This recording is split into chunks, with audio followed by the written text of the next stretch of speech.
कभी हाशिए पर रहने वाली पार्टी, वो पार्टी जो हमेशा संघर्ष करती रही और देखती रही बुरे से बुरे दौर को, लेकिन जिसने कभी हार नहीं मानी और फिर बिखेर दी पूरे देश में अपने विचारधारा की लहर।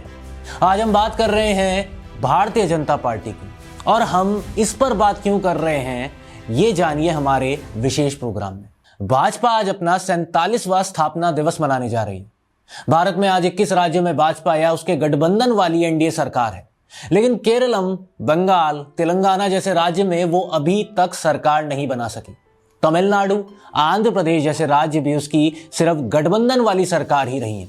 बीजेपी न केवल दुनिया की सबसे बड़ी राजनीतिक पार्टी है, बल्कि उसके 18 करोड़ से अधिक सदस्य भी हैं। भाजपा देश की सबसे अमीर पार्टी भी मानी जाती है।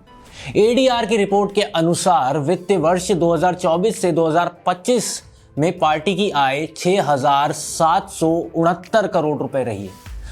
देश में अभी हरियाणा, राजस्थान, गुजरात, दिल्ली, उत्तराखंड, उत्तर प्रदेश, महाराष्ट्र, गोवा, मध्य प्रदेश, छत्तीसगढ़, उड़ीसा, नागालैंड, त्रिपुरा, मेघालय, मिजोरम, सिक्किम, अरुणाचल प्रदेश, असम, मणिपुर, बिहार और आंध्र प्रदेश में भाजपा या एनडीए सरकार ही है। देश के अलग अलग राज्यों, बीजेपी के शासनकाल और उससे जुड़े तथ्यों पर भी थोड़ी नजर डालते चलते हैं। गुजरात में 31 साल से बीजेपी सरकार है। केशुभाई पटेल, सुरेश मेहता, शंकर सिंह वाघेला और दिलीप पारिक 1995 से 1998 के बीच सीएम रहे। वर्ष 1998 में केशुभाई दूसरी बार मुख्यमंत्री बने और गुजरात के भुज में भूकंप के बाद वर्ष 2001 में नरेंद्र मोदी गुजरात में मुख्यमंत्री बने। बीजेपी ने 2022 में रिकॉर्ड तोड़ जीत के साथ 156 सीटें जीती थी। अभी भूपेंद्र पटेल मुख्यमंत्री हैं और अगले साल राज्य में विधानसभा चुनाव होने हैं। 2018 से 2020 के मध्य 15 महीने का कांग्रेस शासन छोड़कर मध्य प्रदेश में करीब 20 साल से अधिक से बीजेपी सरकार है। इसमें अब केंद्रीय मंत्री बन चुके शिवराज सिंह चौहान से लेकर मोहन यादव का शासन शामिल है। हरियाणा में हर बार विधानसभा चुनाव में सत्ता बदलने का ट्रेंड बीजेपी तोड़ चुकी है। वहां बीजेपी की 2014 से सरकार है। मनोहर लाल खट्टर के बाद नायब सिंह सैनी सीएम है। पिछड़ा वर्ग की लामबंदी के साथ जाटों और दलितों की भी समर्थन के बदौलत हरियाणा में वो सरकार की हैट्रिक लगा चुकी है। उत्तर प्रदेश में 2017 से योगी आदित्यनाथ सरकार चला रहे हैं। बीजेपी ने यहां सपा के MY समीकरण और मायावती के दलितों की पकड़ को कमजोर करते हुए हिंदुत्व के सहारे प्रचंड बहुमत से जीत हासिल की थी। उत्तर प्रदेश विधानसभा चुनाव अगले साल 2027 में होने हैं। बीजेपी भी 5 राज्यों में विधानसभा चुनाव लड़ रही है। इसमें असम में वो हैट्रिक बनाने की चुनौती का सामना करेगी, जबकि तमिलनाडु में AIADM के साथ सत्ता में वापसी की कोशिश कर रही है। बंगाल में बीजेपी पहली बार कमल खिलाने के लिए जी जान से प्रयास कर रही है।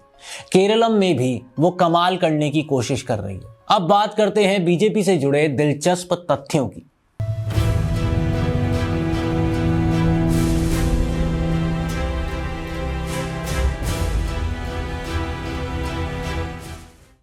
बीजेपी सदस्यों के मामले में दुनिया की सबसे बड़ी राजनीतिक पार्टी है। इसमें चीन की कम्युनिस्ट पार्टी CPC को भी पीछे छोड़ दिया है। पार्टी के 18 करोड़ से ज्यादा सदस्य हैं।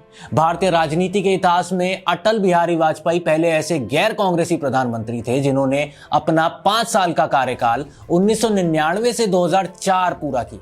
पीएम मोदी की अगुवाई में पहली बार बीजेपी के पूर्ण बहुमत वाली सरकार 2014 में बनी थी। वो पीएम के तौर पर तीसरा कार्यकाल चला रहे थे। 1984 के लोकसभा चुनाव में बीजेपी को पूरे देश में सिर्फ 2 सीटें मिली थी। उन 2 सांसदों में से एक AK पटेल जो गुजरात और दूसरे जंगा रेड्डी आंध्र प्रदेश के हनमकोंडा से जीते थे। वहां से 2014 में पहली बार उसने अकेले पूर्ण बहुमत हासिल किया।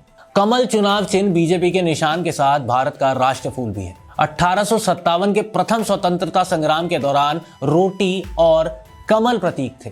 भारतीय जनता पार्टी इसे भारतीय संस्कृति और राष्ट्रीय गौरव से जोड़ती है। बीजेपी का जन्म दूसरे दलों से वैचारिक तौर पर जुड़ा रहा है। इसकी जड़ें 1951 में डॉक्टर श्यामा प्रसाद मुखर्जी के भारतीय जनसंघ में है। 1977 में आपातकाल के बाद जनसंघ का विलय जनता पार्टी में हो गया था, लेकिन फिर वैचारिक मतभेदों के कारण 6 अप्रैल 1980 को भारतीय जनता पार्टी का गठन हुआ। प्रधानमंत्री नरेंद्र मोदी सबसे लंबे समय तक सरकार के प्रमुख रहने वाले नेता बन गए हैं। गुजरात के सीएम और भारत के पीएम के कार्यकाल को मिलाकर उन्होंने ये रिकॉर्ड तोड़ा है। सिक्किम के पूर्व सीएम पवन चामलिंग के 8,930 दिनों के रिकॉर्ड को तोड़ा है। बीजेपी हिंदुत्व और सांस्कृतिक राष्ट्रवाद के लिए जानी जाती है, लेकिन 1980 में अपनी स्थापना से बीजेपी ने गांधीवादी समाजवाद यानी गांधीयन सोशलिज्म को मुख्य विचारधारा के तौर पर अपनाया था। पार्टी ने 1985 में एकात्म मानववाद को अपनी फिलॉसफी माना। ऐसे ही कंटेंट के लिए देखते रहिए और बने रहिए एमए टीवी न्यूज़ के साथ।